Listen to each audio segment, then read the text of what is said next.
todos, sejam muito bem-vindos. É uma honra poder falar com vocês hoje. Meu nome é Karen Scavacini, eu sou psicóloga, cofundadora do Instituto Vitaleri de Prevenção e Pós-Venção do Suicídio, mestre em Saúde Pública do Instituto Karolinska, da Suécia, na área de promoção de saúde mental e prevenção do suicídio, onde eu estudei o que tinha de diferente no luto por suicídio comparado com outros tipos de morte e a pós-venção, o que tinha no mundo e no Brasil sobre pós-venção. Foi o primeiro trabalho de pós-venção no Brasil. E também sou doutora em psicologia pela USP, além de trabalhar aí já há muitos anos na área. Bom, hoje nós vamos conversar sobre luto por suicídio e pós-venção. Então a gente vai falar tanto com relação à diferença desse luto, né? Se esse luto é realmente diferente, quais são as características, como que a gente trabalha isso no consultório e o que é a pós-venção. Quais são as principais atividades de pós-venção e quais são os desafios que a gente tem dentro dessa área. A Fundação Americana de Prevenção do Suicídio, ela vai dizer que se a cada 40 segundos alguém morre por suicídio no mundo, a cada 41 segundos alguém é deixado para trás para lidar com essa morte. E a Organização Mundial da Saúde vai dizer que para cada suicídio completo são de 5 a 10 pessoas extremamente impactadas por essa morte. Alguns outros autores vão dizer de 28 a 50 pessoas.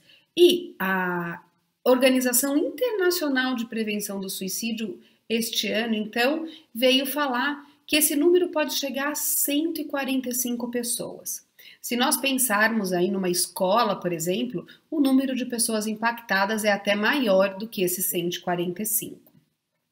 Só para a gente ter uma ideia, se a gente tem aí 1 milhão de suicídios por ano, né, de 800 mil a 1 milhão de suicídios por ano, e pegar aquele número mínimo da Organização Mundial da Saúde, a gente vai chegar num número de 4,8 milhões de pessoas impactadas por essa morte todos os anos. Então é muita gente, mas infelizmente a gente está começando cada vez mais a falar sobre o assunto, mas precisamos ainda falar um pouquinho mais, né?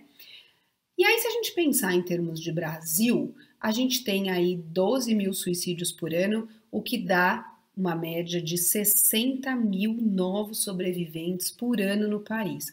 Por dia, representa mais ou menos 160 pessoas, tá? Bom, não sei se vocês sabiam desses números, mas eu sempre acho bom os números trazerem um pouco da realidade que a gente vive. E aí a gente sempre dentro dessa área também acaba usando um termo chamado sobrevivente. O sobrevivente é a tradução do termo survivor, que é usado nos Estados Unidos, mas aqui a gente até acabou fazendo uma adaptação para o termo sobrevivente enlutado, porque aqui dá a dúvida da gente estar falando sobre aqueles que perderam ou aqueles que tentaram.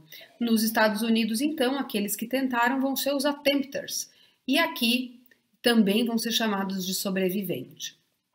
O sobrevivente, ele pode ser a família, ele pode ser o bombeiro que atendeu uma ocorrência, os colegas da escola, o condutor do metrô, ele pode ser até um policial que foi resgatar um corpo, e também o psicólogo e o psiquiatra. Mas aí desse pessoal também a gente não conversa muito, porque tem um tabu dentro da área da gente falar como é o luto por suicídio de um psicólogo que perde um paciente, por exemplo. Bom, o luto, ele tem uma característica comum, quer dizer, todos nós vamos passar por situações de luto na nossa vida, de perdas, e também uma característica que é única, que é singular. Eu gosto de falar que é quase como uma impressão digital. Todo mundo tem, mas cada um tem a sua. E conforme vocês forem vendo dentro da nossa conversa, as especificidades do luto, né, vão interferir bastante em como essa pessoa vai ressignificar essa perda. O luto, por si, não é bom ou ruim, ele é essa ressignificação de perda.